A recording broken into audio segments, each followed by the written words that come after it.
ये जलसा मिलन समारोह कार्यक्रम के नाम से मुनक्किद किया गया है। मंच पे उपस्थित मजलिस इत्तेहादुल मुस्लिमीन के बिहार के सदर जाबाज शेर सीमांचल मजलूमों की बुलंद आवाज एमएलए हमारे बड़े भाई अख्तर रहमान साहब, मंच पर मौजूद मजलिस इत्तेहादुल मुस्लिमीन के युवा नेता, लाखों करोड़ों नौजवान दिलों की धड़कन,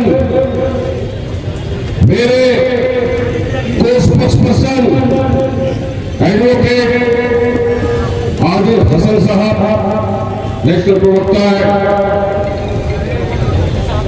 इंजीनियर आफ्ताब अहमद साहब, तौसीफ आलम साहब, इश्तियाक साहब, शाहिद साहब, मुफ्ती अतर साहब, अब्दुल्ला साहब, मुर्शीद भाई, गुलाम सरवर और तमाम मजलिस इत्तेहादुल मुस्लिमीन के जिम्मेदारान, यहाँ पर मौजूद मेरे दोस्त, मेरे बुजुर्ग, मेरे भाइयों और मेरी माँ और बहनें, आज एक चीज तो साबित हो गई और मैं यकीन और यकीन के साथ कह सकता हूँ कि जो समंदर यहाँ मौजूद है, जो हजारों की तादाद में लोग आज यहाँ पर आए, मजलिस में ज्वाइन किया है, इस बात की गवाही है कि अब सीमांचल में बहुत बड़ा तूफान आने वाला है, पकड़ता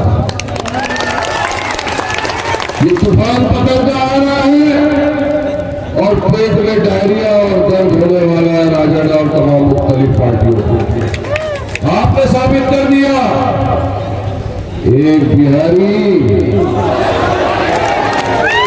आज देख लिया एक बिहारी बाकी अख्तर भाई 100 पे नहीं बढ़ा दो, 100 और 200 पे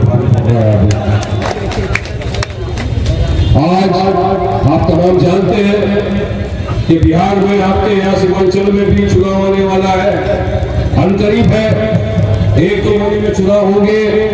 जिस तरह मुख्तलिफ सियासत पार्टियां यहाँ चुनाव लड़ेगी, अपने अपने उम्मीदवारों को उतारेगी, इसी तरह मजलिस इत्तेहादुल मुस्लिमीन भी अपने उम्मीदवारों को सीमांचल से बिहार से उतारेगी और चुनाव के अंदर हिस्सा लिया जाएगा।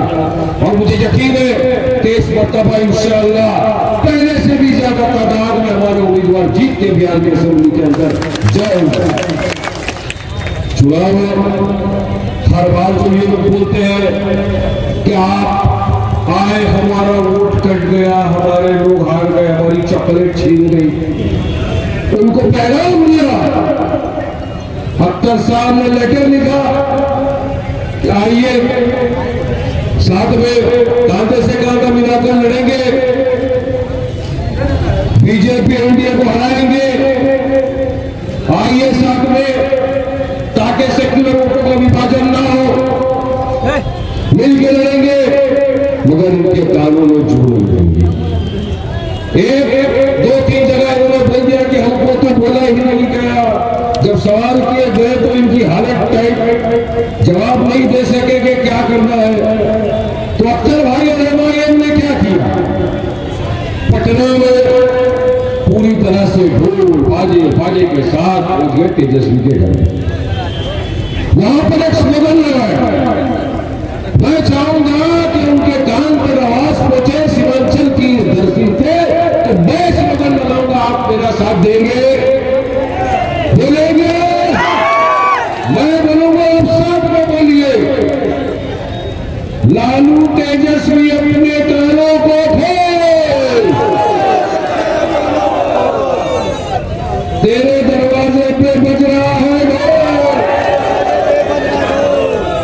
गठबंधन के लिए अपना दरवाजा खोल, वरना खुल जाएगा तेरा एनवाई समीकरण का पोल।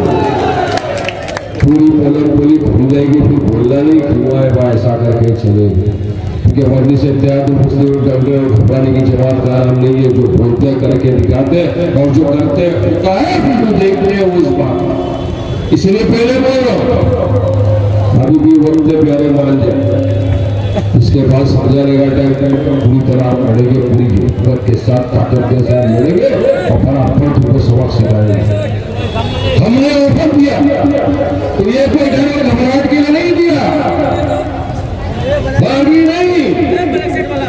चेतावनी दी कि अगर वाकई में तुम सीरियस हो, वाकई में तुम चाहते हो कि बीजेपी को, एनडीए को रोका जाए, हराया जाए, आइए सेक्युलर वोटों का विभाजन मत होने दीजिए, साथ में कांधे से कांधा मिलाकर लड़ेंगे, इनको हराएंगे।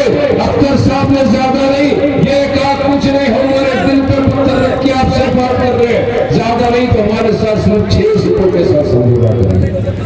अरे इतना कम हमने कहा ताकि बीजेपी एनडीए को रोका जाए, मगर फिर भी अब तक कोई रिप्लाई नहीं आया। मगर एक चीज मुझे यकीन है, पूरे यकीन के साथ बोल रहा हूं कि मजलिस-ए-इत्तेहाद मुस्लिमीन पूरी ताकत के साथ लड़ेगी और 4 का 24 नहीं, अब तो मैं समझता हूँ 100% लड़ना चाहिए। कितने पे लड़ेंगे पूरा फैसला किया जाएगा जमात द्वारा, अख्तर भाई द्वारा, लेकिन लड़ेंगे। और इस मर्तबा बिहार की सीमांचल की आवाम बताएगी इनको ताकत क्या हो, हिस्सेदारी की लड़ाई। ये चाहते नहीं कि आपको हिस्सेदारी मिले, ये चाहते नहीं कि आपकी आवाज बुलंद हो बिहार की असेंबली के अंदर, क्योंकि डर और घबराहट इनको है। अगर मजलिस आ गई, मजलिस जीत गई तो हमारा क्या होगा? हमारा तो कोई नाम लेवा नहीं बचेगा, हमारे को कोई पूछने वाला नहीं रहेगा। अरे वैसे भी राजा इसकी बात उनको नहीं पूछेंगे अगर मजलिस के साथ किया है, तो याद रखना मेरी इस बात। लड़ना है, जीतना है, आगे बढ़ना है, सीमांचल को आगे लेकर जाना है। मगर इनको कोई फर्क नहीं पड़ता, अपना काम बनता, भाड़ में जाए सीमांचल की जनता ये लेकर बैठे। इसीलिए जो गुरूर घमंड की कुर्सी पे बैठे हैं, इनको दिखता नहीं मजलिस-ए-इत्तेहाद मुस्लिमीन की ताकत। पिछले इलेक्शन में अंदाजा लगा दिया था, हम 19 सीट पे लड़े, 5 जीत गए। वो अलग बात है कि 4 जनों ने अपना जमीन को बेच दिया, ये राजड़ वालों ने उनके जमीन को खरीद लिया, मगर ये आवाम बदला लेगी। आपने वोट दिया था, आपने जमात की मोहब्बत में वोट दिया था, मजलिस की मोहब्बत में वोट दिया था, मगर हुआ क्या? आपके वोट लिए इख्तियार पे आए, जमीन को बेच लिया, उस कार्ड को खामियाजा तो बदला पड़ेगा। 4 का 24 नहीं, अख्तर भाई इसके 4 का पूरा क्या पूरा बदला लेके 40 ही लेकर आ जाएंगे। इस बार करेगी बिहार की जनता, देगी साथ, क्योंकि पेरिस का सभी लोग इसी साथ हमारे आपके कायद वाइद इंसान है, हर मुद्दे पे आपके लिए आवाज उठती है। कोई भी मुद्दा हो आप देख लो।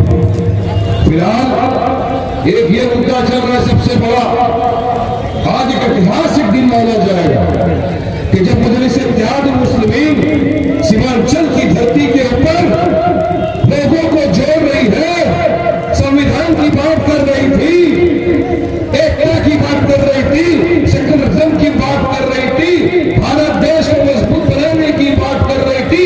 उस दिन तो ऐसी जगह है जहां पर भारत पाकिस्तान के साथ मैच खेला जा रहा है, क्रिकेट खेला जा रहा है, क्रिकेट खेला जा रहा है।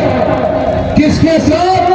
उस दुश्मन ग्रुप के साथ जिसको पूरी दुनिया ने कहा, दुनिया ने माना तो पाकिस्तान आतंकवादी गतिविधियों को बढ़ावा देता है। ये पड़ोसी मुल्क, ये 50 पर मुल्क अगर एक फूट मारता हवा में उड़ जाएगा, आज आप उसके साथ क्रिकेट खेल रहे। यही वो पाकिस्तान है जिसने आतंकवादी गतिविधियों को बढ़ावा दिया, 26/11 किया, पुलवामा किया, उसके बाद आप अपने देखा पहलगाम में क्या हुआ, हमारे बेगुनाह बेकसूर 26 पर्यटकों, टूरिस्ट को उनके बीवी बच्चों के सामने नाम पूछकर, मजहब पूछकर गोलियों से उनकी जान छन्नी कर हमने ऑपरेशन सिंदूर किया। भारत के बहादुर सिपाहियों ने पाकिस्तान के गढ़ में घुसकर वहां की जो आतंकवाद की जो कैंपें थे उसको नेस्तनाबूद किया। ऑपरेशन महादेव हुआ, हमने पाकिस्तान से तमाम अपने रिश्ते नाते तोड़ दिए, ट्रेड बंद कर दिया। वहां के जो सोशल मीडिया इन्फ्लुएंसर थे, जो क्रिकेटर थे, फिल्म स्टार थे, तमाम लोगों के हमने अकाउंटों को ब्लॉक कर दिया, पानी बंद कर दिया, कहा खून और पानी एक साथ नहीं बह सकता। मैं पूछना चाहूंगा यहाँ से खड़े रहकर नरेंद्र मोदी से कि बताओ कि वो कौन सी मजबूरी थी जो बीसीसीआई है भारत के साथ पाकिस्तान हमारी बहनों के सिंदूर उजाड़ने वाला। आज अगर हम मैच देखेंगे तो क्या सोचेंगे हम? हमारे सामने हमारी बहनों का चेहरा आ जाएगा जिनके सिंदूरों को उजाड़, तो उनको शर्म नहीं आती? अरे बारिश प्रधान टूटने ऐसे पैसों के ऊपर जहां पर मेरे देश की मान मर्यादा इमोशन का सवाल आ जाए, मेरी बहनों के सिंदूर को जिसने उजाड़ दिया उनके साथ पाकिस्तान के साथ क्रिकेट खेलना था, उन प्लेयर क्या सोचेंगे? वो जिसके साथ जाएंगे तुम टॉस बनाएंगे, हाथ बनाएंगे। अरे खुदा ना खास का अगर तुम्हारे घर पे किसी को किसी ने मार दिया होता तो क्या तुम दुश्मन के साथ जाकर खेलते? नहीं ना। यही दिखाना चाहता हूं मैं आपके सामने इनका दो भैया जो चेहरा है, दो भैया जो रूप है। ये बोलते कुछ है, करते कुछ है, मगर इनको आपकी नहीं पड़ी है, इनको आपकी फिक्र नहीं, इनको आपके सेकुलरिज्म की बात कर रही थी, भारत देश को मजबूत बनाने की बात कर रही थी। उस दिन तो ऐसी जगह है जहां पर भारत पाकिस्तान के साथ मैच खेला जा रहा है, क्रिकेट खेला जा रहा है, क्रिकेट खेला जा रहा है।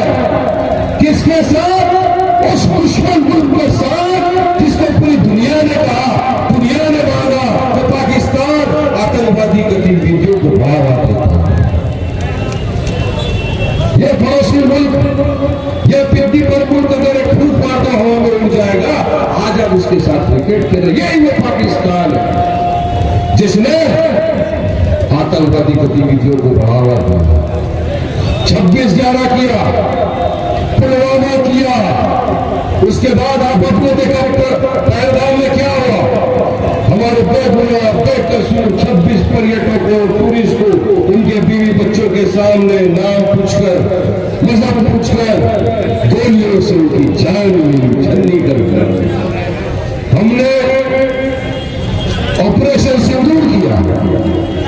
भारत के बहादुर सिपाहियों ने पाकिस्तान के घर में घुसकर वहां की जो आतंकवाद की जो कैंपें थी उसको नेस्तनाबूद किया। ऑपरेशन महादेव हुआ। हमने पाकिस्तान से तमाम अपने रिश्ते नाते तोड़ दिए, ट्रेड बंद कर दिया। वहां के जो सोशल मीडिया इन्फ्लुएंसर थे, जो क्रिकेटर थे, फिल्म स्टार थे, तमाम लोगों के हमने अकाउंटों को ब्लॉक कर दिया, पानी बंद कर दिया। कहा खून और पानी एक साथ नहीं बह सकता। मैं पूछना चाहूंगा यहाँ से खड़े रहकर नरेंद्र मोदी से कि बताओ कि वो कौन सी मजबूरी थी जो बीसीसीआई है भारत के साथ पाकिस्तान हमारी बहनों के सिंदूर उजाड़ने वाला। आज अगर हम मैच देखेंगे तो क्या सोचेंगे हम? हमारे सामने हमारी बहनों का चेहरा आ जाएगा जिनके सिंदूरों को उजाड़, तो उनको शर्म नहीं आती?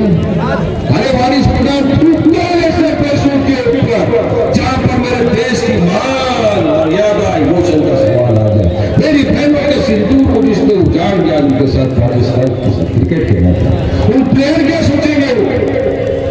जिसके साथ जाएंगे तुम टॉस बनाएंगे, हाथ बनाएंगे।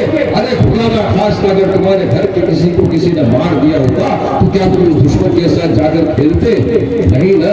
यही दिखाना चाहता हूं मैं आपके सामने इनका दो भैया जो चेहरा है, दो भैया जो रूप है। ये बोलते कुछ है, करते कुछ है, मगर इनको आपकी नहीं पड़ी है, इनको आपकी फिक्र नहीं, इनको आपके जज्बात